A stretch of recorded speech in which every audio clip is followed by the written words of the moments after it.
Let's take a live look at the Eisenhower-Johnson tunnels right now. Looks like traffic is moving okay out there, but with snowy conditions, CDOT crews have been working hard. Joining us over the phone, we have Amber Shipley with CDOT. Amber, good morning. Thank you so much for joining us today.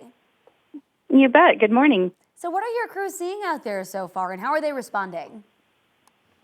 Well, obviously in the metro area, we're still pretty clear. We're expecting some of that to come in this afternoon, so they're just waiting for those flakes to start falling so that they can address it for drivers. But they're busy up in the mountains as you head in on the I-70 corridor, headed toward the skiing.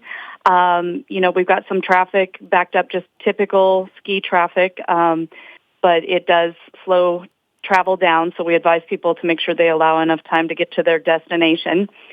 We got crews out all over up there working to keep snow off the roadway as it moves. Another band moves back in later this morning and afternoon. Yeah, we really are talking a lot of snow this weekend. I mean, more than a foot in some places by Monday. Right, yeah, so that adds a lot of complication when you're talking about one of the busiest ski weekends of the year. You've got, thousands of travelers headed to the mountains to grab that fresh powder, but then we're getting the fresh powder at the same time, so it adds a layer of complications. We really encourage people, if you don't have proper traction or tread on your tires, you may want to get some snow chains.